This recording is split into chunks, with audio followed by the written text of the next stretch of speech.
Good backup. I would still ask. Okay.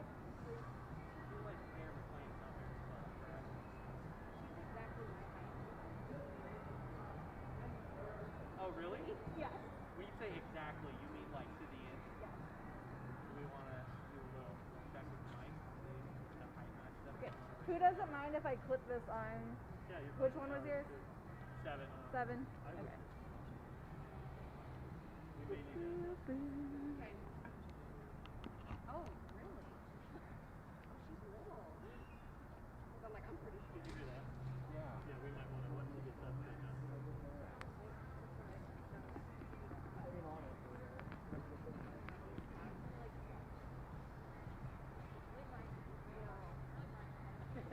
No, I saw his lanyard. I knew you guys were in the city.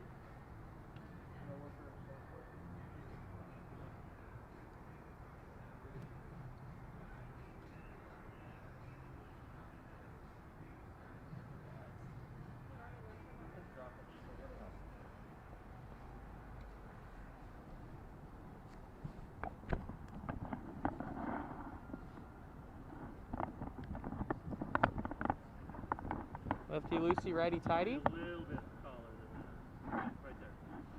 When I'm older, maybe I'll learn how to screws work. Not tight. It's tightened. Hello, Nicole, can you hear me? Got it.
I was so focused on the audio, I was like, what the heck is my shot doing? Yeah, that's good.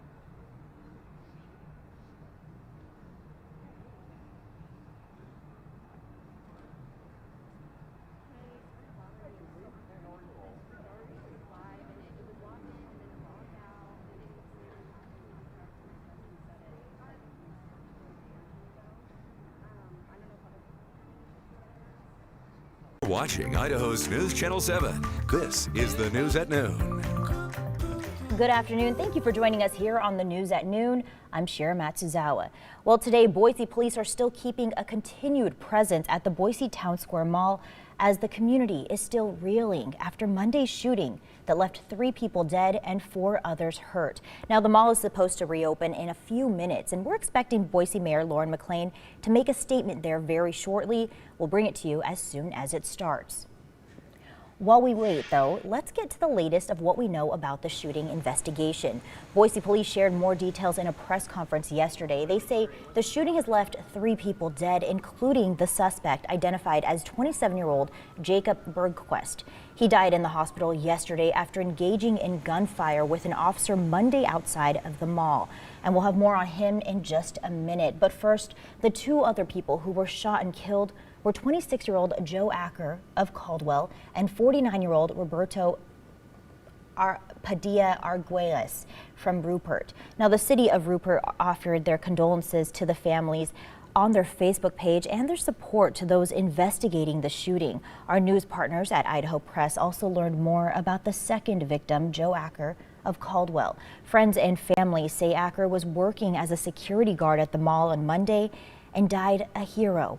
Boise police say Acker first encountered the suspect who shot and killed the 26-year-old Acker died at the scene. In a post on Facebook, Acker's family asked people to respect their privacy at this time, and in a statement to the media, they called Acker a hero and the type of person that always wanted to help people. They said Acker's heroics saved lives, that she was loved by those who knew her, and she will be greatly missed. We're also learning more about the suspected shooter, Jacob Bergquist, and his previous history with law enforcement. Boise police say they had run-ins with the 27-year-old man before for things like disorderly conduct and disruptive behavior, but have never arrested him. However, he has been mentioned in police reports. Boise police also say that security at Boise Towne Square Mall has confronted Bergquist before in the past, but that the incidents would be categorized as disorderly conduct sort of calls and behavior. Police don't have a motive yet for the shooting, but they're collecting evidence from social media pages and people who knew him. Overnight, Boise police officers responded to reports of a man dressed as the Joker downtown. BPD says the subject had a knife strapped to his leg and was making threats. He was described as a white man, about 5 feet 10 inches tall. Officers searched the 9th Street parking garage and cleared it. BPD says officers didn't find anyone matching this description. Okay, all right, and Mayor McLean is now making those remarks. Let's listen in.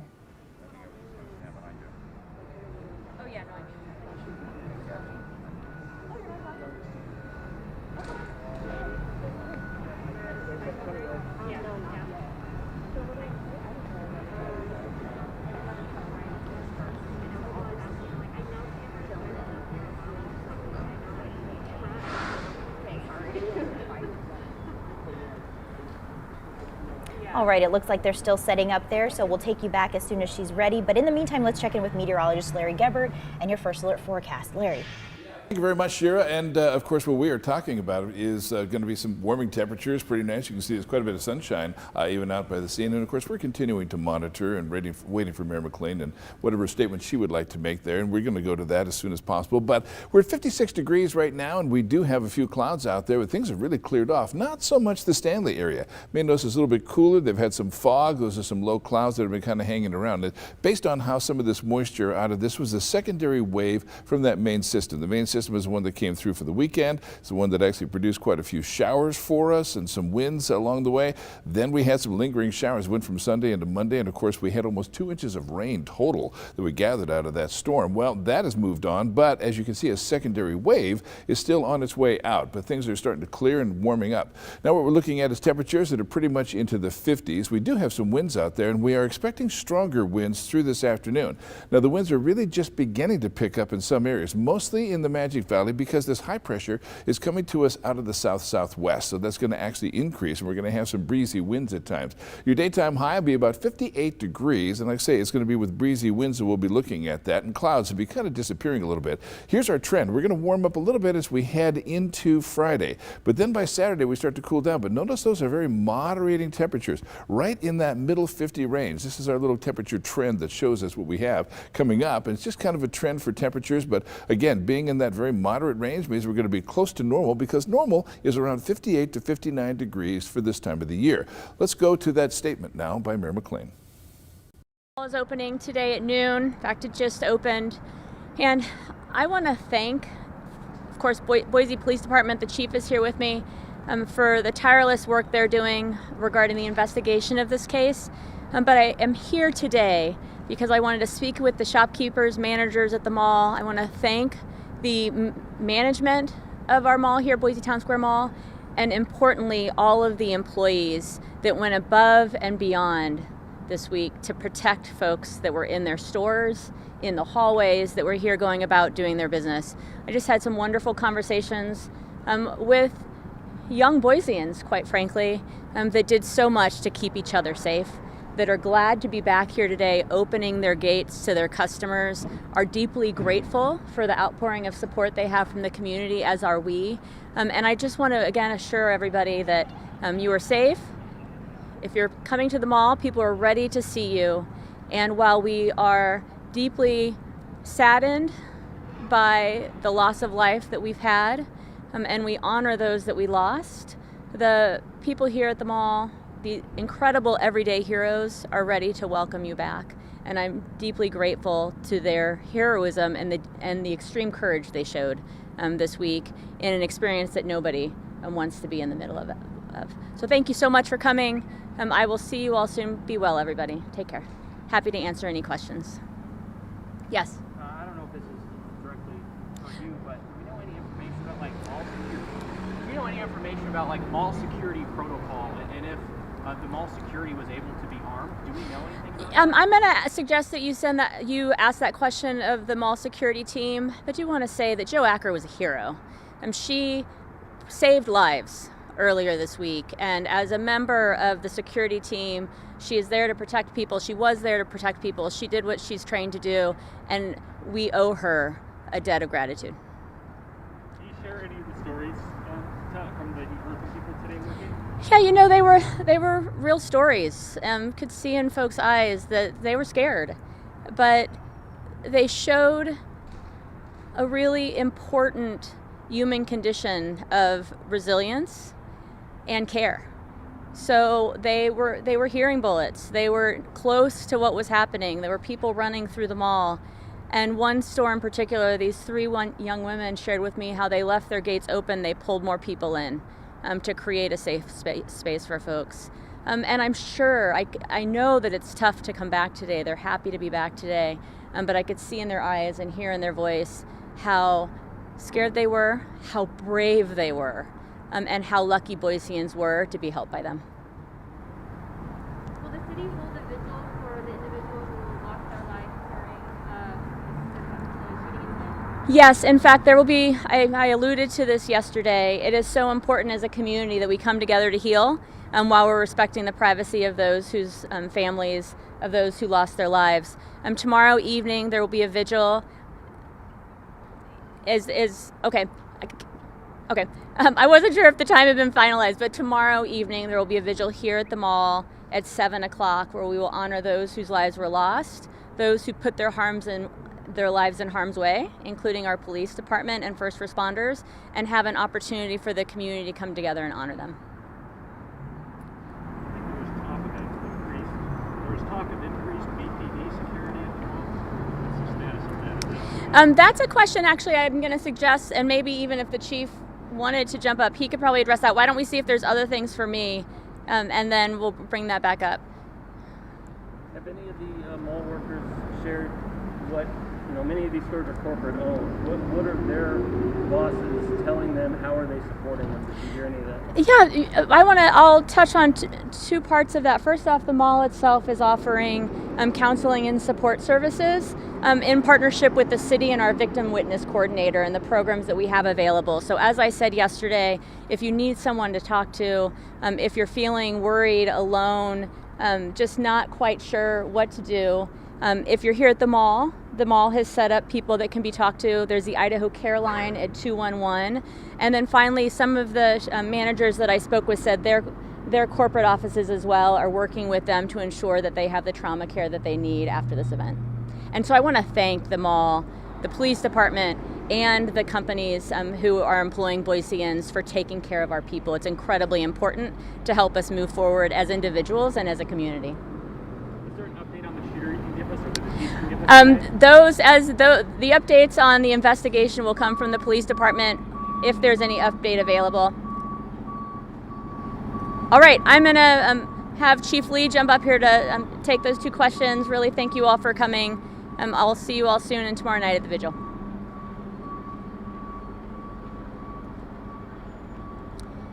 I'm sorry, I hate to ask you to repeat the questions, but with some of the background noise, I couldn't quite hear them clearly. There was talk in recent days of increased security, BPD around the mall. What's the status of that? So the question was, there's been talks about increased security around the mall in days past. We will have an increased security footprint. You probably noticed on your way in here for the press conference, there are marked patrol vehicles here. There are officers assigned specifically to the area and the footprint immediately around the mall on top of our regular patrol operations, both to address any perceived security concerns, also to let the public know that we are here to serve and protect them.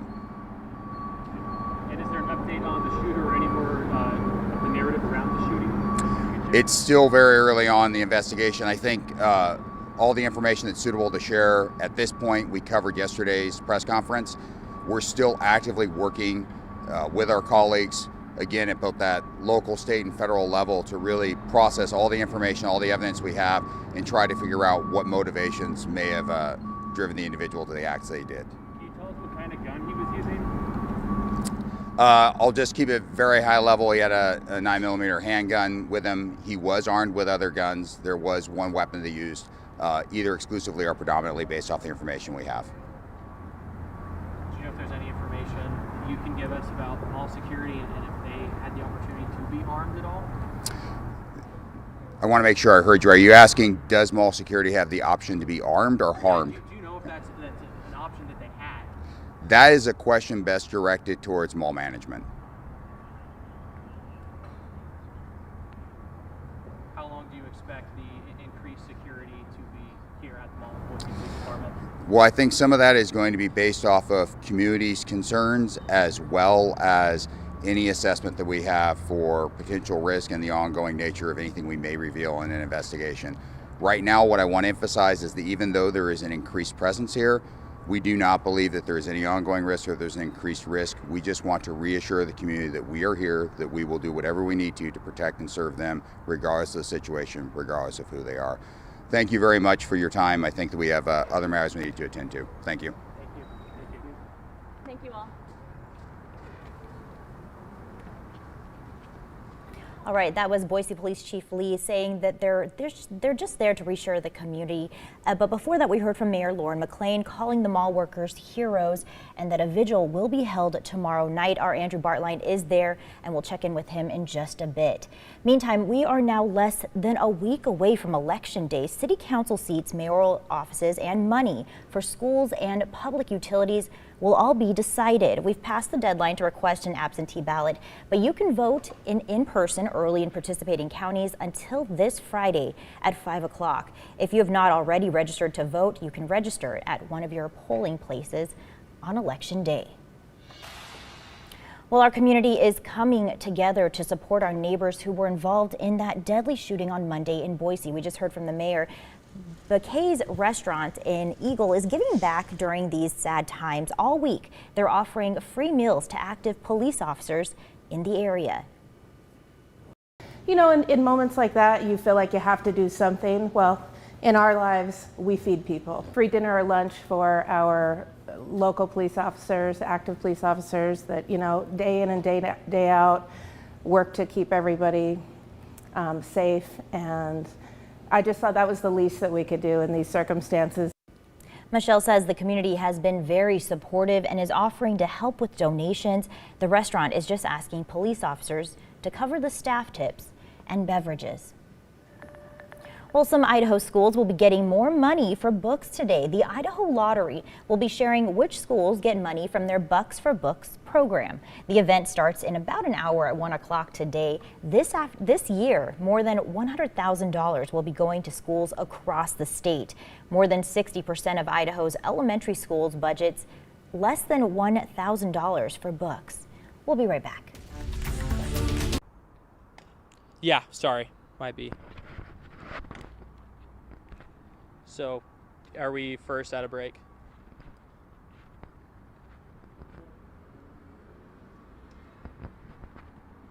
How far out are we? We're in break right now, 2:30 out. Is this naked or is there any cover? I don't care either way. Cool, cool. Go that way a little bit. Come on. Keep going.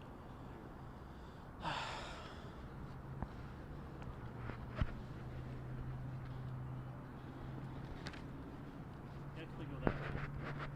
Keep going. Keep going. Right there. If you refer to the entrance, go to that side. Okay.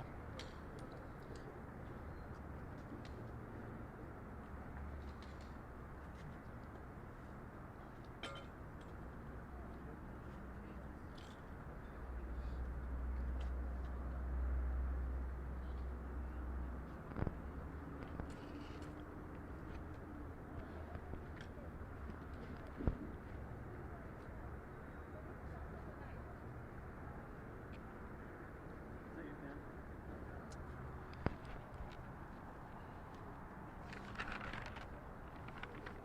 Yes, it is.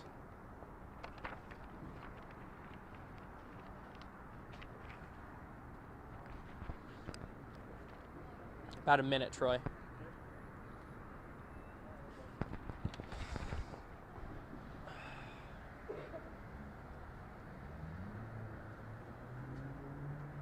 Oh boy.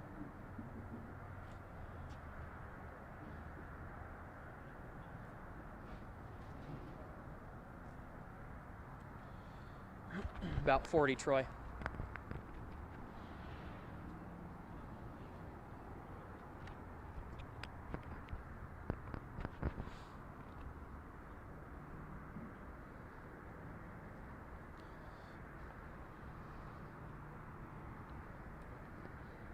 $20.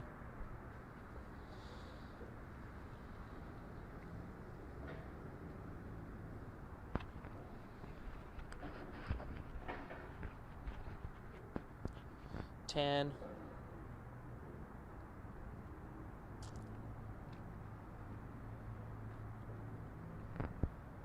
Well, we just heard from Mayor Lauren McLean at the Boise Towne Square Mall just minutes ago.